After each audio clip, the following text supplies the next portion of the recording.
கர்த்தர் நல்லவர், அவர் கிருபை என்றும் உள்ளது. ஆண்டவராகிய இயேசு கிறிஸ்துவின் நாமத்தினால் உங்கள் ஒவ்வொருவருக்கும் அன்பின் வாழ்த்துக்கள். இன்று பிப்ரவரி 13 வியாழக்கிழமை. பிரியமானவர்களே, இந்த நாள் சமாதானமும் மனமகிழ்ச்சியும் உங்களுக்கு பெருகுவதாக. இந்த நாளுக்கான நாம் தியானத்திற்கான வசனம் நீதிமொழிகள் 3:33 பின்பகுதி. நீதிமான்களுடைய வாசஸ்தலத்தையோ அவர் ஆசீர்வதிக்கிறார். இங்கு கர்த்தருடைய வார்த்தை சொல்லுகிறது, நீதிமான்களுடைய வாசஸ்தலத்தையோ கர்த்தர் ஆசீர்வதிக்கின்றார். பிரியமானவர்களே, தேவ பிள்ளைகளுடைய வாசஸ்தலம், நாம் தங்கும் இடம், நாம் குடியிருக்கும் இடம், நம்முடைய வீடு, நம்முடைய வாசஸ்தலத்தை தேவன் ஆசீர்வதிக்கின்றாராம். ஆனால் அந்த வசனத்தின் முன்பகுதி என்ன? துன்மார்க்கனுடைய வீட்டில் கர்த்தரின் சாபம் இருக்கிறது. பாருங்களேன், அப்போ துன்மார்க்கமாக கர்த்தருக்கு பிரியமில்லாமல் வாழ்பவர்களுடைய வீட்டில் அவருடைய சாபம் இருக்கிறது என்று சொல்லப்படுகிறது.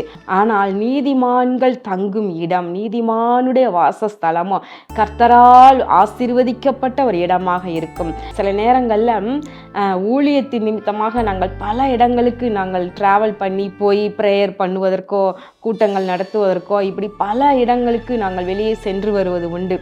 அப்போது நாங்கள் எத்தனை நாள் எவ்வளோ பெரிய நல்ல இடங்களுக்கெல்லாம் போய் சென்று வந்தாலும் கூட எங்கள் வீட்டிற்கு வந்த உடனே அவ்வளோ ஒரு சந்தோஷம், ஒரு சமாதானம் இருப்பதை நாங்கள் பார்க்க முடியும். அது சொல்லுவோம், எங்கே தான் போய் சுற்றிட்டு வந்தாலும் உலகத்தில் நம்ம வீடு மாதிரி நமக்கு எதுவுமே இல்லைங்க அப்படின்னு நான் சொல்வேன் நான். அதே போல் தேவ பிள்ளைகளுடைய வீடு கூட உங்களுக்கு அப்படி தான் தோன்றும் என்று நான் எண்ணுகின்றேன்.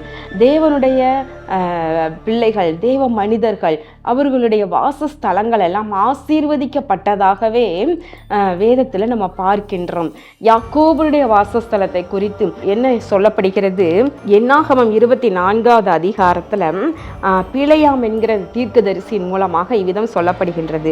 யாக்கோபே உன் கூடாரங்களும் இஸ்ரவேலே உன் வாசஸ்தலங்களும் எவ்வளவு அழகானவைகள்! அவைகள் பரவி பாய்கிற ஆறுகளைப் போலவும் நதியோரத்தில் உள்ள தோட்டங்களைப் போலவும் கர்த்தர் நாட்டின சந்தன மரங்களைப் போலவும் தண்ணீர்கள் அருகே உள்ள கேதுரு விருட்சங்களைப் போலவும் இருக்கின்றது. யாக்கோபுடைய வாசஸ்தலம், அதாவது என்ன? இஸ்ரவேலருடைய வாசஸ்தலம். இன்றைக்கு ஆவிக்குரிய இஸ்ரவேலர்களாகிய நம்முடைய வாசஸ்தலத்தையும் கர்த்தர் இப்படியே ஆசீர்வதிக்கின்றார். நம்முடைய வீடு ஒருவேளை எளிமையானதாக இருக்கலாம், வாடகை வீடாக கூட இருக்கலாம். எதுவாக இருந்தாலும் நம்ம தங்குற இடம்னா அது விசேஷமானது தான். கர்த்தர் அதை ஆசீர்வதிக்கின்றார். வீடு, வீட்டில் உள்ளவைகள், வீட்டில் உள்ளவர்கள் எல்லாரையுமே கர்த்தர் ஆசீர்வதிக்கின்றார். ஓபேத் ஏதோமையும் அவனுடைய வீட்டையும் கர்த்தர் ஆசீர்வதித்தார் என்று பார்க்கின்றோம். எப்பொழுது கர்த்தருடைய பெட்டி 3 மாதங்கள் ஓபேத் ஏதோமின் வீட்டில் இருக்கும் பொழுது அவங்க வீட்டையும் வீட்டில் உள்ளவர்களையும் கர்த்தர் ஆசீர்வதித்தார். அப்போ நீதிமானுடைய வீட்டில் என்ன இருக்குது? கர்த்தர் அருளின வேதம், நீதிமானுடைய வாயில கர்த்தருடைய வசனம் இருக்குது. நீதிமான்களுடைய வீட்டில் துதி பாடல்களும் ரட்சிப்பின் கம்பீர சத்தமும் இருக்குது. அப்போ கர்த்தருடைய வார்த்தைக்கு எங்க இடம் இருக்குதோ அந்த வீடு ஆசீர்வதிக்கப்பட்ட வீடாக இருக்கின்றது. யோபுவினுடைய வீட்டை பார்க்கிறோம். யோபுவை கர்த்தர் எப்படி அழகாய் ஆசீர்வதித்திருந்தார் பாருங்கள். யோபு சோதனைக்கு முன்பும் சரி பின்பும் சரி யோபுவுக்கு 7 குமாரர்களும் 3 குமாரத்திகளையும் கொடுத்து எல்லாருமே அருகில் இருக்கும்படியாக செய்கின்றார். சோதனைக்கு பின்பு அவரை ஆசீர்வதித்த பொழுது நம்ம பார்க்கின்றோம், அந்த குமாரர்களுக்கு நடுவில் குமாரத்திகளுக்கு சுதந்திரங்களை கொடுத்து யோபு வைத்திருந்தார் என்று பார்க்கின்றோம். அப்போ யோபுனுடைய வாசஸ்தலங்கள் எல்லாம் எவ்வளவு சமாதானமாக ஆசீர்வதிக்கப்பட்டதாக இருந்திருக்கிறது. பிரியமானவர்களே, இன்றைக்கு உங்கள் வீட்டை கர்த்தர் இப்படி தான் ஆசீர்வதிப்பார். உங்கள் வீடு சமாதான தாபரமாக கர்த்தர் தங்குகிற வீடு இல்லையா? இது நான் விரும்புகிறபடியினால என்றைக்கும் இங்கே தங்குவேன் என்று சொல்லி இருக்கிறார் அல்லவா? பென்யமீனுடைய எல்லைகளுக்குள்ளாக வாசம் பண்ணுவேன் என்று சொன்ன ஆண்டவர் நீதிமான்களுடைய தேவ பிள்ளைகளுடைய வீட்டில் அவர் வாசம் பண்ணுவதினாலே எவ்வளவு ஆசீர்வாதம் பெருகி நிற்கும்.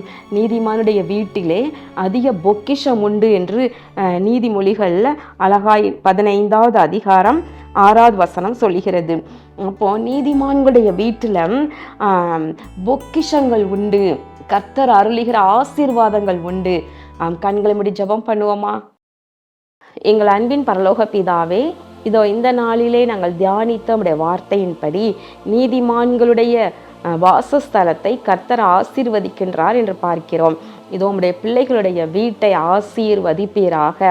ஆண்டவரே, இதோ வீடு புதிதாக கட்டி கொண்டிருக்கிறோம், அதை இன்னும் முடிக்கவே முடியவில்லை, பாதியில் நின்று கொண்டிருக்கிறது என்று ஒருவேளை வேதனையோடு ஜெபிக்கிறவர்கள் உண்டு.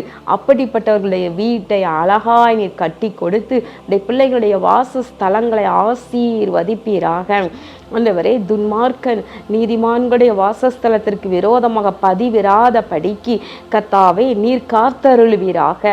மாந்திரீக பில்லி சுனிய போராட்டங்களுடைய பிள்ளைகளுடைய வீட்டை தொடாத படிக்கு நீர் வேலியடைத்து காத்தருளும். இயேசு கிறிஸ்துவின் நாமத்தினாலே வேண்டிக் கொள்கிறேன் நல்ல பிதாவே, ஆமேன். கர்த்தர் உங்களை ஆசீர்வதிப்பாராக. உங்களுடைய வாசஸ்தலம் ஆசீர்வதிக்கப்பட்டது. ஆமேன்.